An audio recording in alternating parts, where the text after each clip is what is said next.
नमस्कार साथियों, मैं विनोद सिकरवार और आज फिर आप लोगों के बीच में एक नई वीडियो के साथ। तो आज हम शुरुआत करेंगे जो जीन पियाजे का संज्ञानात्मक विकास सिद्धांत है उसके पार्ट 2 को लेकर के चर्चा करेंगे। देखिए, जीन पियाजे का जो संज्ञानात्मक विकास है उसके पार्ट 2 में यानी पार्ट 1 में हमने हम जो पढ़ चुके थे पार्ट 1 में हम पढ़ चुके थे सेंसरी मोटर स्टेज यानी संवेदी गामक अवस्था के बारे में। आज हम पार्ट 2 में चर्चा करेंगे जो नेक्स्ट अपनी स्टेजेस है। देखिए, जीन पियाजे ने अपने संज्ञानात्मक विकास में 4 अवस्थाएं बताई और चारों अवस्थाएं हमारे एग्ज़ाम के दृष्टिकोण से बहुत ज़्यादा इम्पोर्टेंट हैं। तो आज हम जो चर्चा करेंगे, कौन सी स्टेजेस की चर्चा करेंगे, दूसरे नंबर की अवस्था है। इस अवस्था का नाम है पूर्व संक्रियात्मक अवस्था, या इसको मैं बोलना चाहूँ तो पूर्व की जगह पर प्राक शब्द भी यूज कर सकता हूँ। प्राक संक्रियात्मक अवस्था यानी पूर्व संक्रियात्मक अवस्था, या मैं इसको बोलना चाहूँ प्राक संक्रियात्मक अवस्था। देखिए, सारे स्टूडेंट जानते हैं पूर्व या प्राक ये दोनों शब्द एक ही होते हैं। पूर्व या प्राक के अंतर्गत मैं इस अवस्था का टाइम बताना चाहूँगा आपको। इस अवस्था का टाइम लिमिट है 2 से लेकर के 7 वर्ष और इस अवस्था को अपन अंग्रेजी में प्री ऑपरेशनल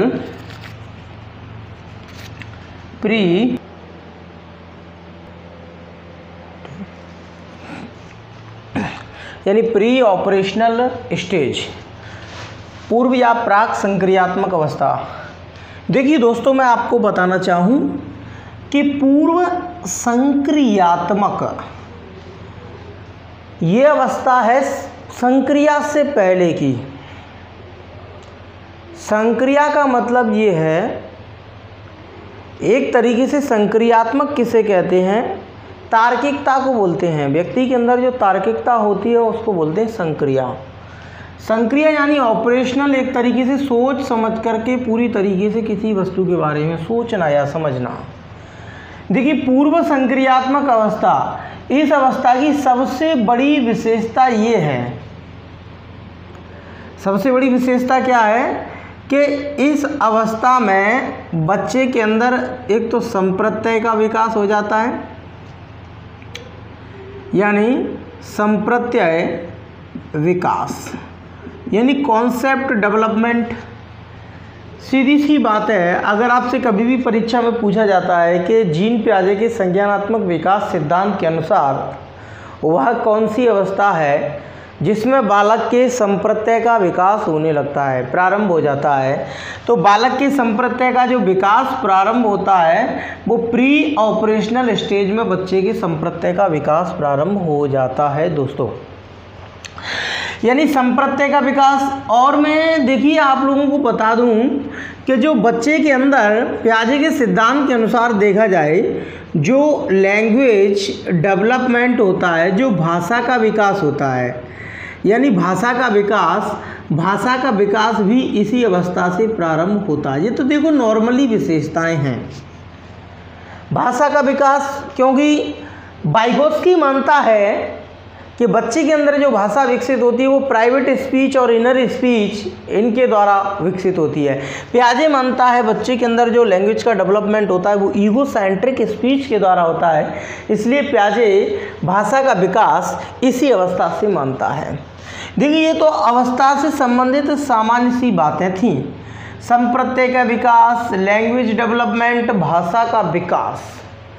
अब मैं थोड़ा आपको बताना चाहूँगा कि जीन पियाजे ने इस अवस्था को कितनी और अवस्थाओं में विभाजित किया है। थोड़ा अपन एक बार उन पर चर्चा करेंगे कि कितनी और अवस्थाओं में जीन पियाजे ने इस सिद्धांत को विभाजित किया है। थोड़ा माइक को सही लगा लूँ। देखिए जीन प्याजे ने इस अवस्था को, देखो दो कॉन्सेप्ट क्लियर है, आप लोग ये चीज़ को नोट कर लेना, इंपॉर्टेंट बात है कि संप्रत्यय का विकास कौन सी अवस्था से होता है, इसी अवस्था से होता है। देखिए कॉन्सेप्ट डेवलपमेंट के बारे में आप लोग जानते हो कि जब तक किसी वस्तु का या किसी जीव का बच्चे के संज्ञान में चित्र नहीं बन पाता है, उसकी छाप नहीं बन पाती है, जब तक संप्रत्यय का विकास होने की कोई नौबत आ ही नहीं सकती है, संप्रत्यय का विकास प्रारंभ हो नहीं सकता है। क्योंकि मैंने आपको बताया था इससे पहली वाली वीडियो में कि बच्चा 18 माह की उम्र में बच्चे के जो संज्ञान में क्या बनने लगता है, बिंब बनने लगता है। बिंब यानी जिसे बोलते हैं इमेज, इमेज बनने लगती है। तो इमेज के कारण क्या होता है कि बच्चा वस्तुओं के चित्र अपने संज्ञान में बनाने लगता है, उसके अंदर ऑब्जेक्ट परमानेंस जैसी विशेषताएं इससे पहली वाली अवस्था में आ जाती हैं। तो अब मैं थोड़ा चर्चा करता हूं कि प्याजे ने इस अवस्था को कितनी उप अवस्थाओं में विभाजित किया है। जीन प्याजे ने, देखिए पूर्व संक्रियात्मक अवस्था को जीन प्याजे महोदय ने 2 सब स्टेजेस में डिवाइड किया है। कितनी सब स्टेजेस में डिवाइड किया है? 2 सब स्टेजेस हैं, 2 उप अवस्थाएं हैं। पहली उप अवस्था है इस अवस्था की, उसका नाम है पूर्व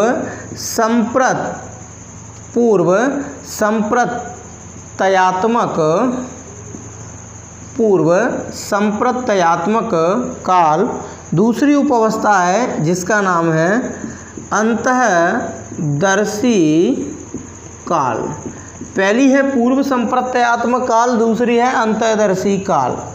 देखिए ये जो पूर्व संप्रत्ययात्मक काल है, देखो पूरी अवस्था का टाइम कितना है, आप लोगों को स्पष्ट दिखाई दे रहा होगा, मैंने जो लिखा हुआ है कि ये अवस्था जो प्री ऑपरेशनल है वो टोटली चलती है 2 से लेकर के 7 वर्ष तक।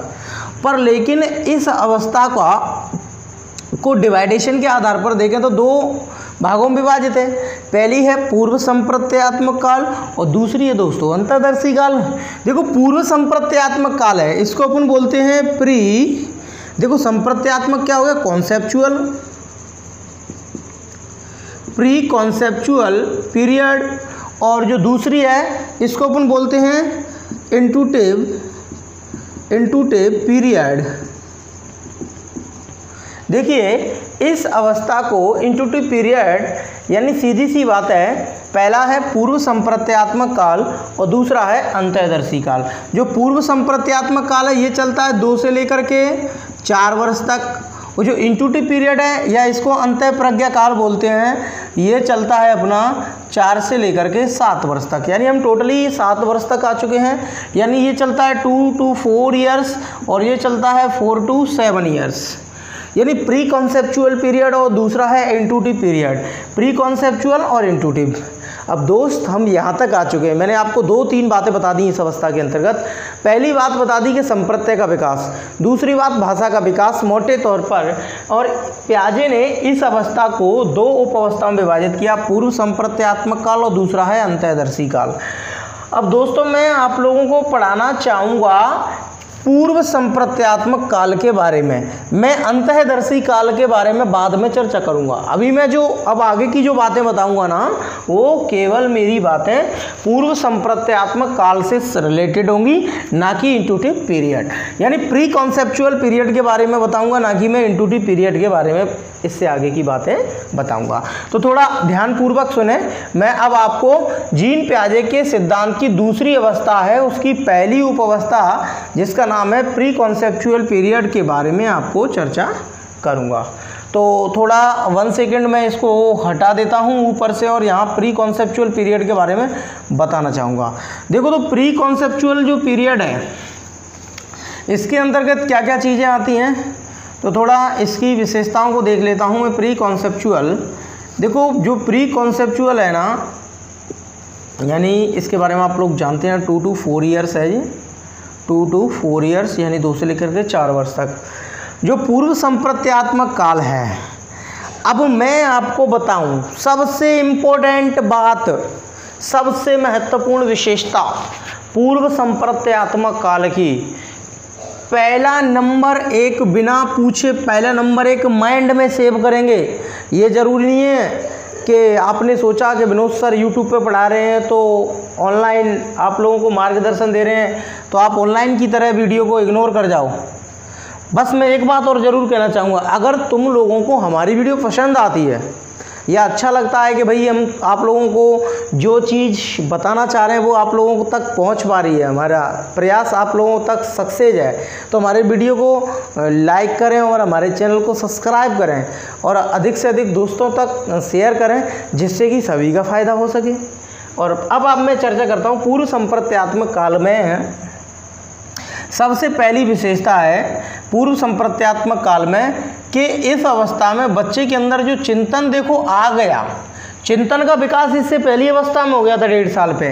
वो कौन सा चिंतन है? अब यहाँ पर बच्चे के अंदर जो आने वाला चिंतन है दोस्त, उस चिंतन का नाम है अतार्किक चिंतन, यानी नॉन लॉजिकल थिंकिंग जिसे अपन बोलते हैं, नॉन लॉजिकल थिंकिंग, अतार्किक चिंतन, नॉन लॉजिकल थिंकिंग। देखिए अब अतार्किक चिंतन क्या होता है? बच्चा इस अवस्था में सोचता है, किसी वस्तु के बारे में, किसी जीव के बारे में, किसी घटना के बारे में सोचता है, पर लेकिन उसके विचारों में लॉजिक नहीं होता है, उसके विचारों में तार्किकता नहीं पाई जाती है। इसलिए जो पूर्व संप्रत्यात्मक काल है, इसकी सबसे पहली जो इम्पोर्टेंट बात है, सबसे इम्पोर्टेंट बात है कि नॉन लॉजिकल थिंकिंग प्रारंभ होती है। अब देखो नॉन लॉजिकल थिंकिंग होती है ना, उस नॉन लॉजिकल थिंकिंग की कुछ लिमिट्स हैं, कुछ परिसीमाएं हैं, यानी कुछ लिमिटेशन है। मैं थोड़ा उनके बारे में अब चर्चा करूंगा। यहाँ तक आई होप मैं समझ पा रहा हूँ कि आप लोग समझ गए होंगे अतार्किक चिंतन क्या होता है। अतार्किक चिंतन यानी कोई लॉजिक नहीं होता, उसकी बातों में कोई एक तरीके से अच्छी निर्णय लेने की क्षमता नहीं होती है, उसके विचार हैं वो अतार्किक रहते हैं। अब अतार्किक चिंतन के अंतर्गत कौन कौन सी परिसीमाएं आती हैं? Limitation of non logical thinking. अब जीन पियाजे ने जो अतार्किक चिंतन है इस प्री कॉन्सेप्चुअल पीरियड में, तो प्री कॉन्सेप्चुअल पीरियड में मैं अब आपको बताना चाहूँगा कि अतार्किक चिंतन के अंतर्गत कौन कौन सी बातें बताई। देखो अतार्किक चिंतन के अंतर्गत सबसे पहली मैं आपको बात बताना चाहूँगा, सबसे पहली बात है अतार्किक चिंतन के अंतर्गत सबसे पहली बात है जीववाद। देखो दोस्त, जीववाद को अपन इंग्लिश में बोलते हैं एनिमिज्म। इसको नोट कर लेना, वर्ग 2 में लगभग ये प्रश्न 3 से 4 पेपरों में पूछा गया है और रिपीट होता हुआ भी रहा है, अलग अलग तरीके से पूछा गया है जीववाद, जिसे अपन बोलते हैं एनिमिज्म। एनिमिज्म कुछ नहीं, मैं जो बातें बता रहा हूँ ना उनको केवल आप वीडियो को कान सुन लोगे भी ना, आप नोट भी नहीं करोगे ना कॉपी पे, सुनोगे भी ना, तो आपके माइंड में आपका स्कीमा क्लियर हो जाएगा। देखिए जीववाद क्या है, जीववाद के संबंध में देखें तो देखो मेरी सीधी सी बात ये है आप लोगों से कि जीववाद के अंतर्गत बच्चा करता क्या है कि देखो चाहे वो वस्तु सजीव हो चाहे वो निर्जीव हो, हर वस्तु को बच्चा सजीव समझता है। तो सजीव तो सजीव है ही, सजीव तो सजीव है ही, पर जीववाद के अंतर्गत होता क्या है कि बालक जो निर्जीव वस्तुएं होती हैं, जो निर्जीव ऑब्जेक्ट्स होते हैं, निर्जीव वस्तुओं में सीधी सी बात है, निर्जीव वस्तुओं में सजीवों के गुण, सजीवों के गुण यानी निर्जीव वस्तुओं में सजीवों के गुण पाए जाते हैं। यानी सजीवों वाली बातें बच्चा जब निर्जीव वस्तुओं में समझता है तो उसे अपन क्या बोलते हैं? जीववाद बोलते हैं। यानी सजीव वस्तुओं में निर्जीवों यानी निर्जीव वस्तुओं में सजीवों जैसे गुण। अब देखो सपोज एग्जाम्पल मैं बताऊं, जैसे एग्जाम्पल बताऊं तो सूर्य रो रहा है। अब आप मुझे एक बात बताइए कि सूर्य रो रहा है, सूर्य सजीव है या निर्जीव है? आप सजीव और निर्जीवों के बारे में तो अच्छी तरीके से जानते हो कि सजीवों के अंदर प्रजनन की क्षमता होती है, सजीव उत्सर्जन की क्रिया करते हैं और एक तरीके से। अब देखो सूर्य रो रहा है, क्या सूर्य सजीव है या सूर्य निर्जीव है? पर लेकिन रोना एक सजीवों की विशेषता है जो कि बच्चा सूर्य में इंक्लूड कर रहा है, तो इसका मतलब इस क्वालिटी को अपन क्या बोलेंगे? जीववाद। हरियाणा टेट में आ गया कि सूर्य बूढ़ा हो गया या सूर्य रूठा है, सूर्य रूठा है। तो सूर्य रूठा है तो सीधी सी बात है, रूठना, रोना और हंसना, बोलना, चालना, ये सब सजीवों के अंदर लक्षण पाए जाते हैं, पर लेकिन ये सूर्य में बच्चा इन लक्षणों को ले जा रहा है, तो ये क्या है भैया, जीववाद है। और मैं बताना चाहूँ जैसे कि गाड़ी बीमार है। अब मान के चलो जैसे हम कहीं जा रहे हैं रास्ते में और पूरी फैमिली साथ में, अपना एक बच्चा भी है जिसकी उम्र 2 से 7 साल के बीच में है। अब गाड़ी अचानक कहीं रास्ते में ख़राब हो जाती है, यानी हमारी कार है जो रास्ते में कहीं ख़राब हो गई। ख़राब होने के कारण हम इलेक्ट्रीशियन को फ़ोन लगाते हैं, तो उस टाइम वो बच्चा बोलता है कि गाड़ी बीमार है। देखिए, बीमार होना एक सजीवों के अंदर पाया जाता है, ना कि निर्जीवों में। तो बीमारी का गुण किसके अंतर्गत चला गया, गाड़ी के अंदर इंक्लूड हो गया। तो यहाँ क्या है भैया, जीववाद है। देखो, गाड़ी बीमार है, या मैं और बताना चाहूँ जैसे कोई लोहे की रॉड होती है, लोहे की रॉड होती है। अब उस लोहे की रॉड को हथौड़े से जब हम पीटते हैं तो बच्चा रोता है, यानी रॉड को जब हम, रॉड होती है ना जो लोहे की, रॉड को जब हम हथौड़े से पीटते हैं, किससे, हथौड़े से, जब रॉड में हम क्या मारते हैं, हथौड़ा, तो बालक क्या करता है, रोता है और कहता है कि उसको मारो मत, रॉड के क्या हो रहा है, दर्द हो रहा है। अब मुझे आप एक बात बताइए कि जी मैं एग्जाम्पल इतने क्यों बता रहा हूँ, ये एग्जाम्पल इसलिए बता रहा हूँ मैं आपको कि ज़्यादा से ज़्यादा एग्जाम्पल से हमारा कॉन्सेप्ट क्लियर बिल्कुल हो जाता है। और रॉड को हथौड़े से मत मारो, जो रॉड है, अब उस रॉड को हथौड़े से मत मारो क्योंकि रॉड के दर्द हो रहा है। अब एक बात बताइए, पहले के जो रॉड है, उस रॉड में दर्द तो सजीवों में होता है। रॉड है या मान के चलो कोई धातु है, उस धातु को हथौड़े से मत पीटो, तो क्या उस धातु के दर्द होगा, नहीं होगा। सपोज करो, सोचने वाली बात है कि बच्चा स्वाभाविक सी बात है निर्जीवों में सजीवों वाले गुणों को ला रहा है। देखिए, और मैं एग्जाम्पल आपको बताना चाहूँ जीववाद के, क्योंकि जितने से ज़्यादा एग्जाम्पल हम कर सकते हैं उतने एग्जाम्पल बेटर हैं, क्योंकि एग्ज़ाम में हमारा कॉन्सेप्ट क्लियर होना चाहिए एग्ज़ाम सेंटर पर पहुँचने से पहले। अब देखो, जैसे कि मैं बताना चाहूँ कि मेरे इस उदाहरण को बड़ी गहराई से समझना और बड़े अच्छे तरीके से सोचना। यानी एक छोटा बालक है, वो बालक मान के चलो 2 या 2.5 साल का बच्चा है, 2 या 2.5 साल का बच्चा है, तो वो बच्चा धीमे धीमे चलता है, मान के चलो जा रहा है रास्ते में, अचानक उसका पैर फिसल गया या वो लड़खड़ा करके ज़मीन पे गिर पड़ा। अब वो बच्चा तेज़ तेज़ रोने लगता है। अब भाई तेज़ तेज़ रोने लगता है तो घर का कोई भी मेम्बर उस बच्चे के पास आएगा कि भाई तू क्यों रो रहा है, ऐसी क्या कमी होगी, क्या परेशानी होगी, तुझे रोना क्यों आ रहा है। तो जब बच्चे से पूछा जाता है, मतलब तो वो उंगली करके या मुंह से बोल करके बताता है इधर, यानी इधर इससे लगी, अच्छा दीवार से लगी या ज़मीन से लगी। तो हमारे घर का कोई मेंबर होता है ना, तो वो मान के चलो दीवार को या ज़मीन को ऐसे ठोक देता है ना और बोल देता है ले अब इसने तुझ में मारी, हमने इसको मार दी। तो अब बच्चा क्या समझने लगता है कि जिस तरीके से मुझे दर्द हुआ, मुझे लगी, उसी तरीके से सामने जो दीवार है या ज़मीन है या कोई लकड़ी है या एनी ऑब्जेक्ट्स कुछ भी है, उसके भी वैसा ही दर्द हुआ। क्या अब आप मुझे बताएंगे इस बात को, भाई अब ज़मीन है, दीवार है, वो तो निर्जीव है, उसको मारो तो उसको क्या फ़र्क पड़ेगा, फ़र्क तो बच्चे के पड़ेगा ना।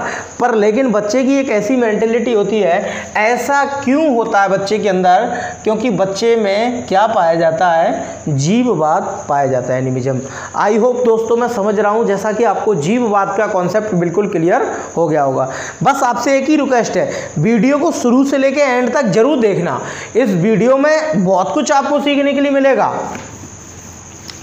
जीववाद वाला कॉन्सेप्ट बिल्कुल क्लियर हो गया होगा।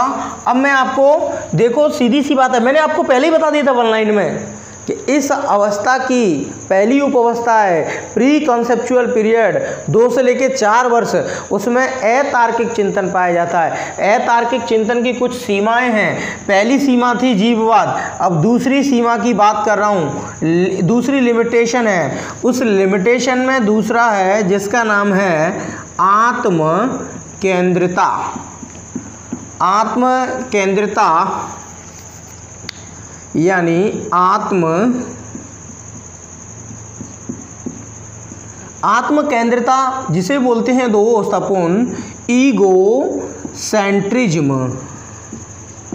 देखिए ईगो सेंट्रिज्म जिसे अपन बोलते हैं आत्म केंद्रिता, ईगो सेंट्रिज्म होता क्या है मैं आपको 1 लाइन में बताऊंगा, मैं ज़्यादा टाइम वेस्ट नहीं करूंगा क्योंकि मैं आपको 1 लाइन में अच्छे से अच्छा बताने का प्रयास करूंगा। आत्म केंद्रिता होता क्या है, सारे स्टूडेंट जानते हैं कि हम कॉन्सेप्ट पर जोर देते हैं, हमारा काम रटाना नहीं होता है। हम जब से हम मेहनत किए हुए हैं या हमने जब से पढ़ाना प्रारंभ किया है या हमने आप लोगों को मार्गदर्शन देना प्रारंभ किया है, जब से हम बेस जोर देते हैं कि जब तक आपका संप्रत्यय अधूरा है, जब तक आपका कोई भी काम पूरा नहीं हो सकता है। आत्म केंद्रिता किसे कहते हैं? आत्म केंद्रिता के लिए आप एक लाइन याद रखो, आत्म केंद्रिता में क्या है, बच्चे के अंदर एक वही चीज़ रहती है, एक चीज़ क्या रहती है कि मैं जो करता हूँ, यानी मैं जो करता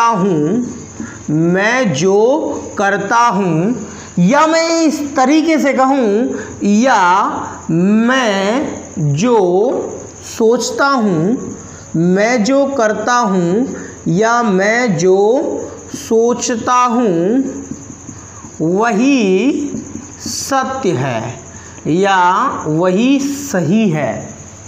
बस एक लाइन हो गई, इस लाइन में ही पूरा भाव छिपा हुआ है ईगो सेंट्रिज्म का। मैं जो करता हूँ या मैं जो सोचता हूँ वही सही है, बाकी की दुनिया वाले कुछ भी करें वो सारा का सारा गलत है। यहाँ से एक लाइन क्लियर होती है, यानी आत्म केंद्रिता के अंतर्गत बालक अपने विचारों की, किसकी? अपने विचारों की वास्तविकता से तुलना नहीं कर पाता है।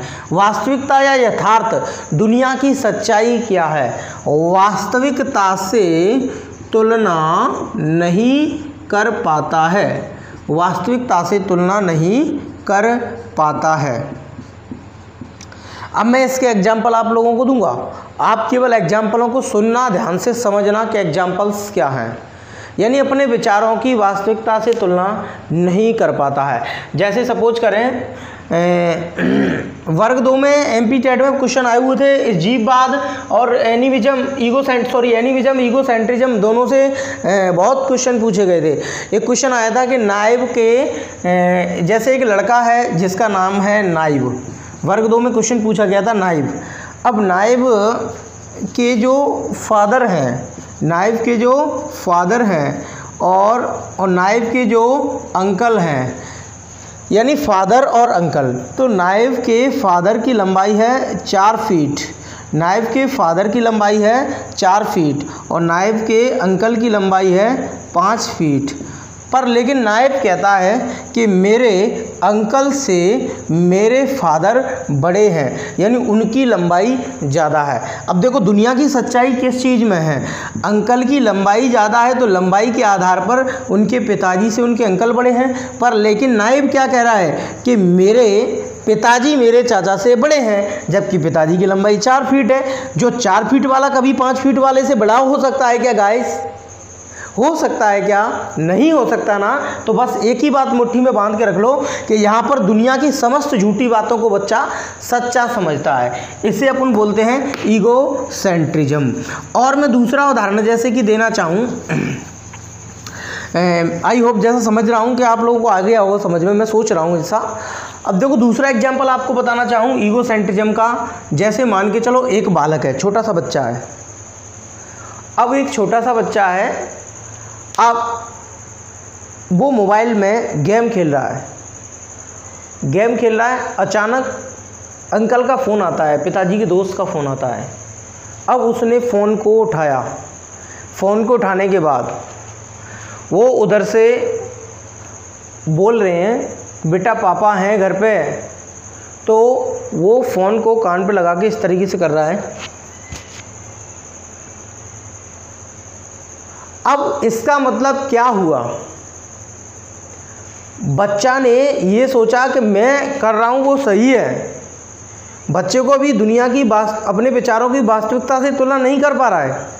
बच्चे को भी इतना नहीं पता है कि इशारों से बातें जब करते हैं जब हमारे सामने कोई व्यक्ति हो।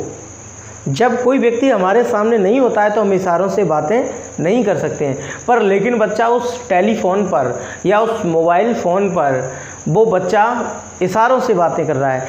इस एग्जाम्पल से स्पष्ट होता है कि बच्चे के अंदर क्या है, वास्तविकता को समझने की कोई चीज़ नहीं है। ये अपना ईगोसेंट्रिज्म है, आत्मकेंद्रिता है। मैं जो करता हूँ या मैं जो सोचता हूँ वही सत्य है, अर्थात अपने विचारों की वास्तविकता से तुलना बिल्कुल भी नहीं कर पाता है।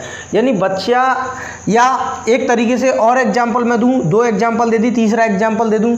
बच्चा ये सोचता है कि मैं चलता हूँ तो सूर्य भी मेरे साथ साथ चलता है। अब ये मत समझ लेना यहाँ जीववाद है।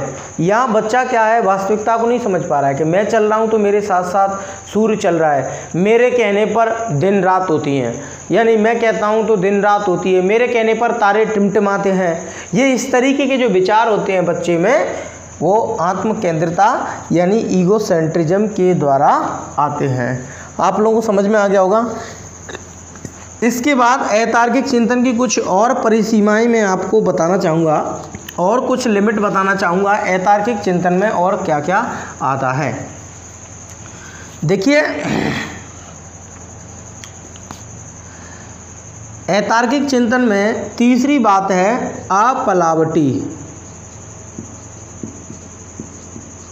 अपलावटी जिसे अपन बोलते हैं आई रिवर्सिबिलिटी। अपलावटी या अपलटावी एक ही बात होती है। अपलावटी का मतलब क्या है? अपलावटी वह गुण होता है, जैसे मैंने बच्चे को बताया कि बेटा 1 रुपये में 100 पैसे होते हैं। 1 रुपये में 100 पैसे होते हैं। अब मैं बच्चे से ये पूछूं बेटा 100 पैसे में कितने रुपए होते हैं, तो बच्चा पलटकर ये नहीं बता पाता है कि 100 पैसे में सर 1 रुपये होता है। कारण क्या है? क्योंकि बच्चे के अंदर अभी अनुत्क्रमणीय क्षमता नहीं है, संख्याओं को पलटने की क्षमता नहीं है। जैसे मैंने बोला मोहन का भाई सोहन है, तो सोहन का भाई कौन है, तो बच्चा पलट करके चीज़ों को नहीं बता पाता है। जैसे मैंने बोला बच्चे को 5 + 3 = कितने होते हैं, तो 8। यदि मैं यही बोलूं कि 3 + 5 = कितने हुए, तो बच्चा आसानी यानी इसका जवाब नहीं दे पाता है। ठीक है क्या? या 5 - 3 इस तरीके से, यानी अपलावटी क्षमता नहीं पाई जाती है। इसके बाद इस जो पूर्व संक्रियात्मक अवस्था की अगली जो विशेषता है उसका नाम है, यानी जो लिमिट है अतार्किक चिंतन की, केंद्रीकरण। चौथी लिमिट है जिसका नाम है केंद्रीकरण। केंद्रीकरण जिसे अपन सेंट्रलाइजेशन बोलते हैं या सेंट्रेशन बोलते हैं, यानी सेंट्रलाइजेशन भी ठीक है और सेंट्रेशन, केंद्रीकरण जिसे अपन बोलते हैं सेंट्रेशन। ये सेंट्रेशन होता क्या है? देखिए गाइज, आपको सबसे अच्छी बात बताई प्री कॉन्सेप्चुअल के अंतर्गत नॉन लॉजिकल थिंकिंग, अतार्किक चिंतन। अतार्किक चिंतन में कौन कौन सी सीमाएं हैं, कौन कौन सी विशेषताएं आती हैं? एक तो जीववाद में पूरा अतार्किक है, आत्मकेंद्रिता पूरा अतार्किक है, अपलावटी पूरा अतार्किक है, और केंद्रीकरण पर अपन चर्चा करने जा रहे हैं। केंद्रीकरण होता क्या है? केंद्रीकरण में आपको उदाहरण के माध्यम से समझाने का प्रयास करूंगा पूरा का पूरा।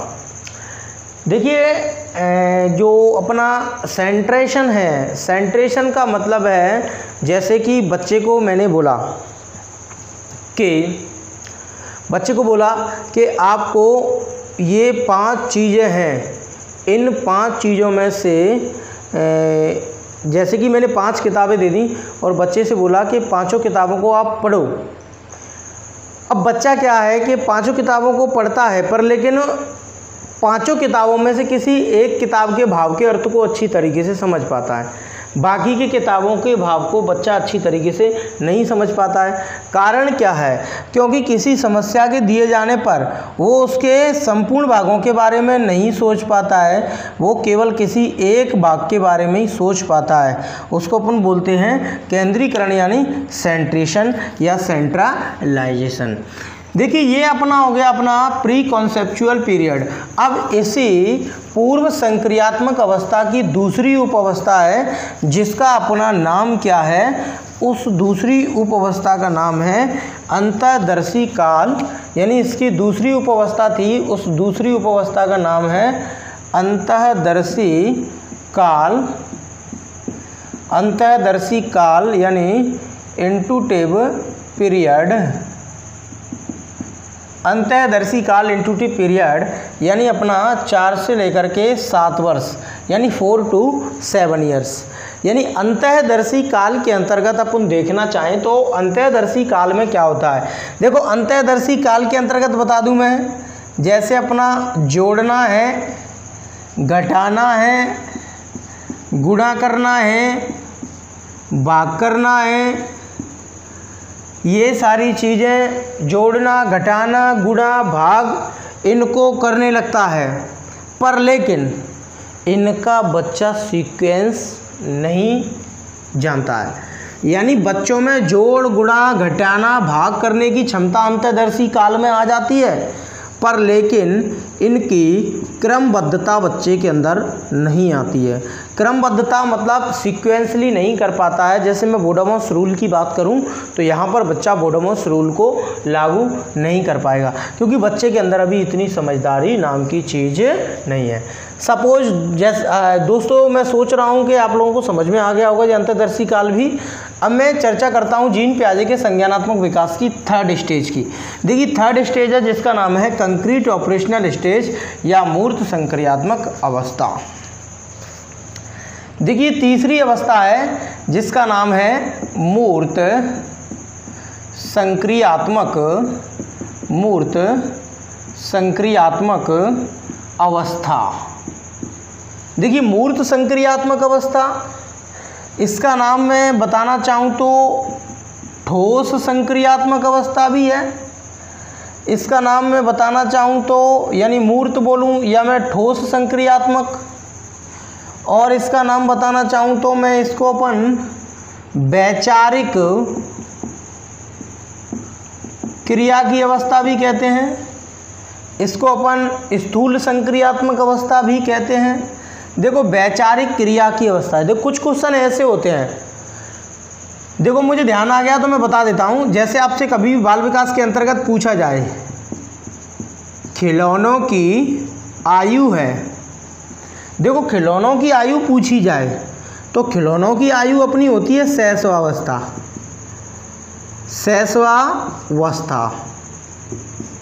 आपसे इस देखो प्रश्न पूछा खिलौनों की आयु है तो आयु है शैशवावस्था।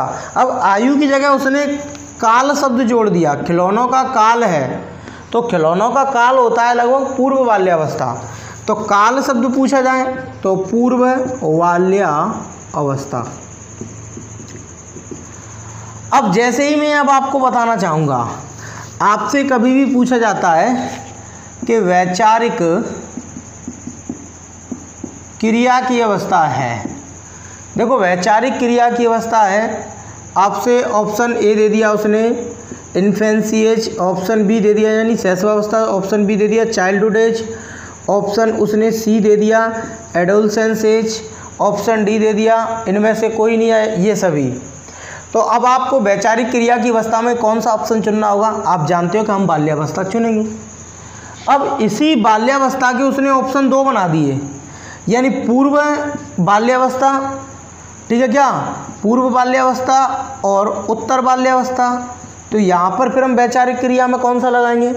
तो तो यहाँ जो पूर्व बाल्यावस्था है वो तो शैशवावस्था की हो रही है, लगभग पूरी विशेषताएं होती हैं, तो यहाँ हमको उत्तर बाल्यावस्था चुनना होगा। समझ में आ गया होगा। अगर ये चीज़ समझ में नहीं आई हो तो मुझे कमेंट बॉक्स में डाल दें, तो मैं और अच्छी तरीके से क्लियर करवा दूंगा।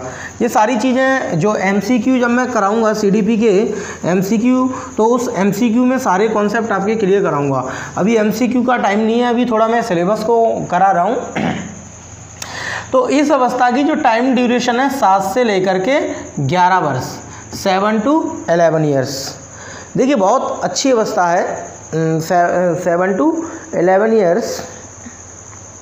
हाँ, तो दोस्तों भाषा का विकास पूर्व संक्रियात्मक अवस्था में हो जाता है, और प्रतीकों के माध्यम से, प्रतिमाओं के माध्यम से जो बच्चा सीखता है वो भी पूर्व संक्रियात्मक अवस्था में सीखता है। ये सारी चीज़ें बता दिया मैंने, खेल, अनुकरण, ये सारा पूर्व संक्रियात्मक अवस्था के हैं। प्रतीकों के माध्यम से, प्रतिमाओं के माध्यम से, क्योंकि सूचकता का विकास भी इससे पहली वाली अवस्था में होता है।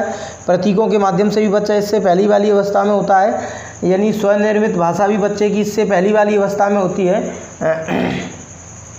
तो देखो मूर्त संक्रियात्मक अवस्था या ठोस संक्रियात्मक अवस्था, स्वाभाविक सी बात है कि इस अवस्था के अंतर्गत कुछ बातें अपन जानने का प्रयास करेंगे। जैसे कि मैं बताना चाहूँगा आपको कि इसमें जो चिंतन है उसका, वो कैसा चिंतन हो जाता है, वो चिंतन हो जाता है तार्किक एक तरीके से। वहाँ था अतार्किक और यहाँ चिंतन कैसा हो गया, तार्किक। पर लेकिन एक बात यहाँ पर ज़रूर है कि यहाँ बच्चा जो सोच पा रहा है वो किसके बारे में सोच पा रहा है, जो चीज़ उसके सामने है वो केवल उसी के बारे में सोच पा रहा है, क्योंकि जो सामने नहीं है, जो उसके मूर्त नहीं है, वो उसके बारे में बिल्कुल नहीं सोच पाता है। तो मैं ज़्यादा टाइम ना लेते हुए इस अवस्था की विशेषताओं को प्रारंभ करता हूँ। देखिए इस अवस्था की जो विशेषताएं हैं, जो क्वालिटीज़ हैं, उन क्वालिटी के बारे में जैसे कि मैं आपको बताना चाहूँगा। देखो मूर्त अवधारणाओं की समझ है, और एक तरीके से इसकी जो मोस्ट इम्पोर्टेंट क्वालिटी है उनको प्रारंभ करते हैं, विशेषताओं को प्रारंभ करते हैं। इसका सबसे पहला जो करेक्टराइज है विशेषता है, उस विशेषता का नाम है पलावटी गुण या उत्क्रमणशील क्षमता या उत्क्रमणशील गुण विकसित हो जाता है। पलावटी जिसे बोलते हैं रिवर्सिबिलिटी।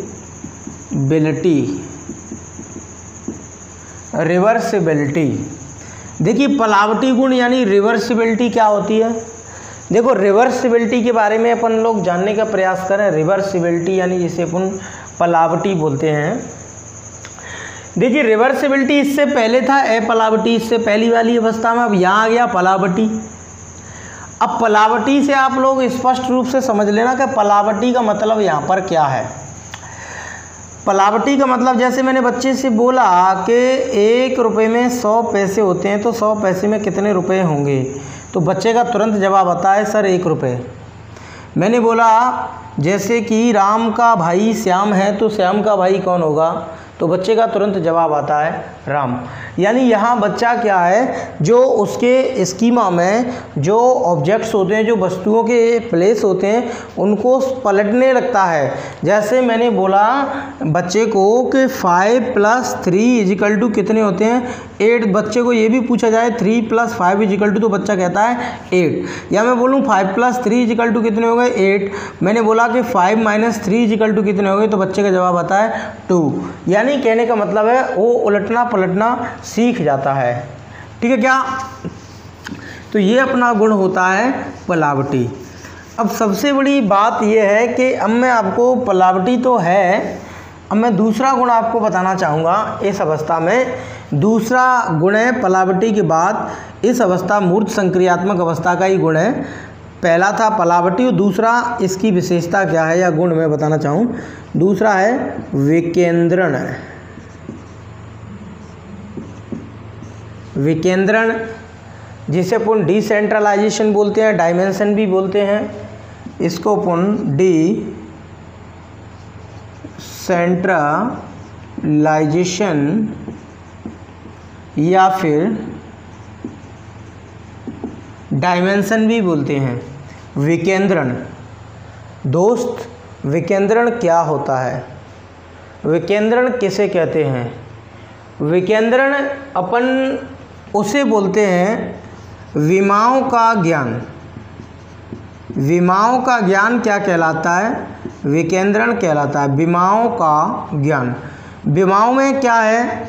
जैसे किसी चीज़ की लंबाई है, चौड़ाई है, ऊंचाई है, उसका रंग है, उसका रूप है, उसका आकार है, ये सारी चीज़ें विमाएं के अंतर्गत आती हैं। लंबाई, चौड़ाई, ऊंचाई, रंग, रूप, आकार, आयतन, क्षेत्रफल, ये सारी चीज़ें किसके अंतर्गत आती हैं? विमाओं के अंतर्गत आती हैं। यानी बच्चे को क्या हो जाता है? विमाओं का ज्ञान हो जाता है। डिसेंट्रलाइजेशन यानी लंबाई, चौड़ाई, ऊंचाई, रंग, रूप, आकार, आयतन, क्षेत्रफल, संख्या, द्रव्यमान, ये सारी चीज़ों का क्या हो जाता है? नॉलेज बच्चे को होने लगती है। यानी कहने का मतलब यहाँ पर विमाओं का ज्ञान हो जाता है। जब विमाओं का ज्ञान हो जाता है तो इसकी वजह से यहाँ पर तीसरा गुण निकल के आता है, जिसे अपन बोलते हैं संधारण या संरक्षण। यानी क्या? संधारण या संरक्षण। तीसरा गुण क्या है? संधारण, या मैं बोलूँ उसको संरक्षण। संधारण या संरक्षण जिसे अपन कहते हैं कंजर्वेशन। देखिए कंजर्वेशन क्या है, ये बहुत इम्पोर्टेंट है, इसको हाईलाइट कर लेना, वर्ग 2 में पूछा जा चुका है। संधारण या संरक्षण, देखिए संधारण या संरक्षण किसे कहते हैं? बस एक लाइन को समझो, एक लाइन को समझने के बाद आपको कुछ समझने की ज़रूरत नहीं है। देखो लाइन क्या है, सीधी सी बात है, संधारण या संरक्षण एक समझने वाला कॉन्सेप्ट है। तो इस कॉन्सेप्ट के अंतर्गत मैं आपको एक लाइन बताऊं कि किसी वस्तु या पदार्थ का आकार बदल दिया जाए, उसका रंग बदल दिया जाए, ऊपर से उसका रूप बदल दिया जाए, या उसका प्रकार बदल दिया जाए, उसका आयतन बदल दिया जाए, ठीक है क्या? आकार बदल दिया जाए, रंग बदल दिया जाए, प्रकार बदल दिया जाए, आयतन बदल दिया जाए, लेकिन उसके अंदर जो आंतरिक तत्व है या आंतरिक जो वस्तु है या आंतरिक जो तत्व मैं बोलूँ, या कोई अंदर उसके अंदर लिक्विड है, उसको नहीं बदला जाता है, बदला जाता है। समझने का प्रयास करना। जो संधारण या संरक्षण कैसे कहते हैं? किसी वस्तु या पदार्थ का आकार बदल दिया जाए, रंग बदल दिया जाए, रूप बदल दिया जाए, प्रकार बदल दिया जाए, आयतन बदल दिया जाए, लेकिन उसके अंदर जो इंटरनल जो भी है, जो कुछ उसके अंदर भरा हुआ है, उसको नहीं बदले, तो वो क्या कहलाता है? संरक्षण कहलाता है या संधारण कहलाता है। अब संधारण के बारे में मैं आपको बताना चाहूँ, जैसे कि जीन पियाजे ने अपने बच्चों पर प्रयोग किए थे संधारण की क्षमता समझाने के लिए।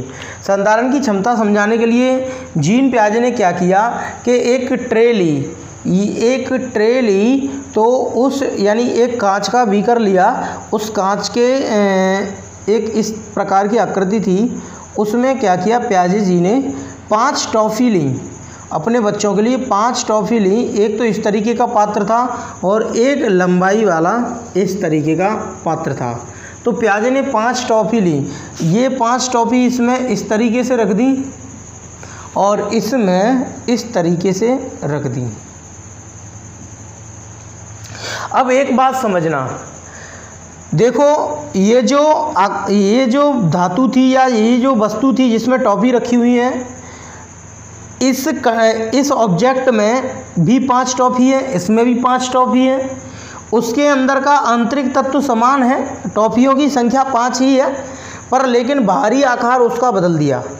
अब बाहरी आकार बदल दिया तो बच्चे कंफ्यूज हो जाते हैं, भ्रमित हो जाते हैं, वो सोचते हैं, अब बच्चे से पूछा जाता है कि किसमें टॉफ़ी ज़्यादा है, तो बच्चे का जवाब आता है इसमें टॉफ़ी किसमें ज़्यादा है, इसमें।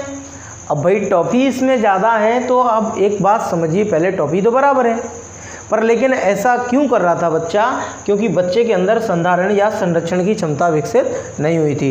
देखिए, संधारण या संरक्षण की क्षमता के ये जो मैं उदाहरण बता रहा हूँ, ये बच्चा ऐसा नहीं कर पा रहा है। वो कब नहीं कर पाता है? वो 7 साल से पहले नहीं कर पाता है। 7 साल के बाद बच्चा ऐसा करने लगता है, बच्चा पहचानने लगता है। 7 साल के बाद वाला बच्चा बताएगा दोनों में बराबर टॉफी है, पर लेकिन इससे पहले की उम्र वाला बच्चा बताएगा इसमें ज़्यादा टॉफी है और इसमें टॉफी कैसी है? कम है। बस अंतर केवल इतना ही है। और देखिए, दूसरा मैं एग्जाम्पल संरक्षण की क्षमता का बताना चाहूँ, यानी संधारण या संरक्षण। दूसरा मैं आपको एग्जाम्पल बताना चाहूँ, जैसे एक बच्चे को मैंने बोल दिया एक आटे की जो गोली थी वो इतनी बड़ी गोली है, और उसको मैंने एक बच्चे को बोल दिया कि ये इतना लंबा कर दिया। अब बच्चे से पूछा जाए तो कौन सी ज़्यादा है, तो बच्चा जवाब देगा ये वाली ज़्यादा है, क्योंकि उसको ये लंबी ज़्यादा दिखेगी। कारण क्या है? आटा तो उतना ही है, जितना आटा इसमें है उतना ही आटा उसमें है। अब बच्चे से ये पूछा जाए, या एक लोहे की इतनी बड़ी चादर थी और एक उसी चादर को गर्म करके पीट करके ऐसी आकृति दे दी।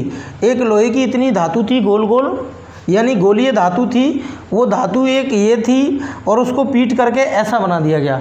अब बच्चे से पूछा जाए कि किस धातु में लोहा ज़्यादा है, तो बच्चे का जवाब आता है इसमें। कारण क्या है? क्योंकि ये उसे बड़ा दिख रहा है, पर लेकिन उसका अंदर का आंतरिक तत्व तो उतना ही है। लोहा इसमें मान के चलो ये 5 किलो की गोली थी और 5 किलो की ये चादर है, तो आप ये बताइए इसमें लोहा कैसे ज़्यादा हो गया? क्योंकि ये बच्चे के अंदर संधारण की क्षमता अभी कंजर्वेशन क्षमता विकसित नहीं हुई है। ठीक है क्या? और मैं एग्जांपल देना चाहूँ कि एक छोटे बच्चे के सामने आप क्या करना, कुछ मत करना।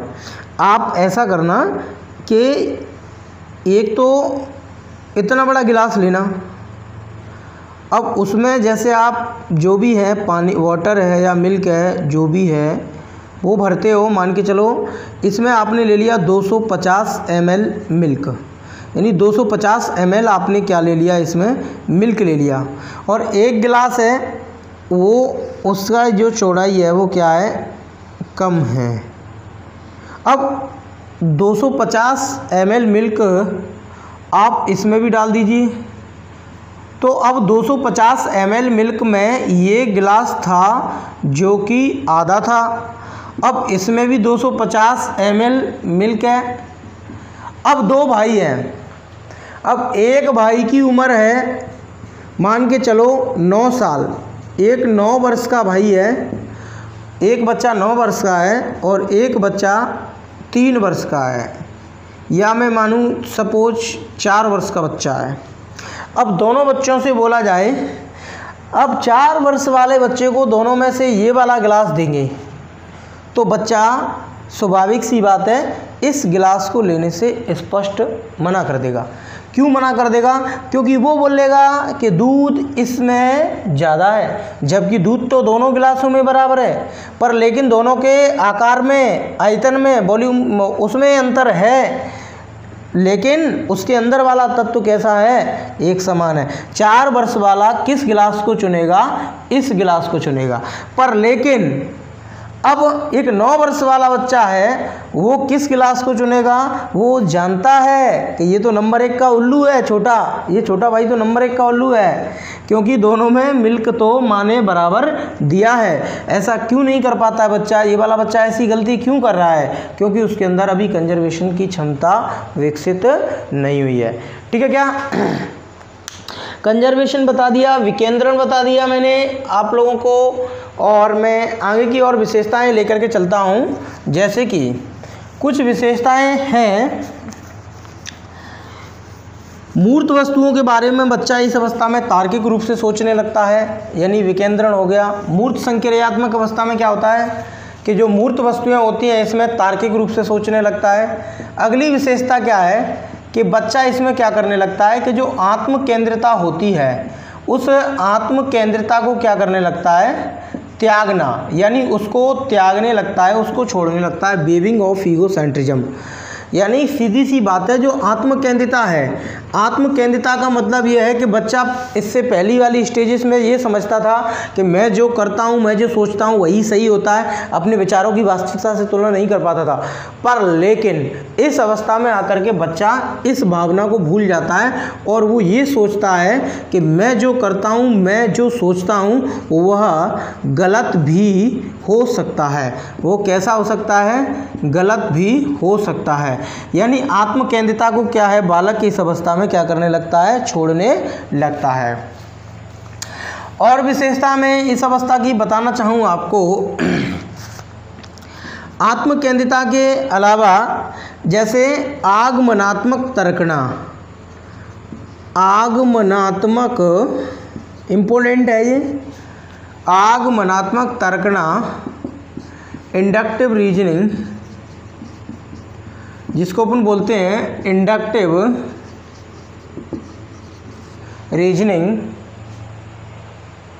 देखिए इंडक्टिव रीजनिंग, आगमनात्मक तर्कना, आगमनात्मक तर्कना क्या है मैंने आपको बता दिया। यहाँ निगमनात्मक तर्कना क्यों नहीं थी?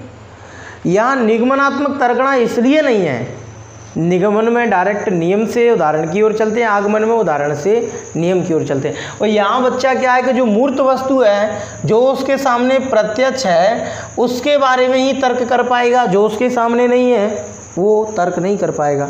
जैसे एक बच्चे को बोलूँ मैं कि ए और बी और सी ये तीन भाई हैं, ए बी सी ये कैसे कौन है? ये तीन भाई हैं, सगे भाई हैं। मैंने बोला कि ए बी से लंबा है, ए बी से लंबा है और बी सी से लंबा है, तो सबसे लंबा कौन है? तो ए बी से लंबा है और बी सी से लंबा है, तो सबसे लंबा कौन होगा? तो आप तो जवाब दे दोगे कि सबसे लंबा कौन है? ए है। पर लेकिन इस उम्र वाले बच्चे को पूछूं मैं, मूर्त संक्रियात्मक वाले को, तो उसका जवाब नहीं आ पाएगा। वो क्यों नहीं आ पाएगा? क्योंकि वो ये कहेगा कि सर वो भाई तीनों है ही नहीं है सामने, उन भाइयों को लाओ तो मैं तुरंत बता दूंगा कि सबसे लंबा कौन है। ये वाला सवाल बच्चा लास्ट वाली जो फॉर्मल ऑपरेशनल है उसमें इसको सॉल्व करने लगता है। क्योंकि यहाँ आगमनात्मक क्यों है? क्योंकि आगमनात्मक के लिए उदाहरण चाहिए, उदाहरण प्रत्यक्ष होते हैं, ठीक है क्या? तो स्वाभाविक सी बात है, तो यहाँ आगमनात्मक तर्कना आती है, यानी इंडक्टिव रीजनिंग आती है। बच्चा उदाहरणों के माध्यम से क्या है, उनके बारे में चीज़ों को तर्क करना प्रारंभ कर देता है। दोस्तों आज हम जीन पियाजे की तीसरी अवस्था तक अपना कॉन्सेप्ट क्लियर कर चुके। आगे का पार्ट हम अगली वीडियो में लेकर के आएंगे। नमस्कार सभी को, धन्यवाद। अगर वीडियो अच्छा लगता है तो चैनल को एक बार सब्सक्राइब जरूर कर देना और घंटे वाली बेल दबा देना, जिससे मैं कोई नया वीडियो डालूं तो तुरंत आपके पास नोटिफिकेशन पहुंचे। और हमारे वीडियो को शेयर करें और लाइक करें, अगर अच्छा लगे तो, नहीं तो भले ही डिसलाइक कर दें।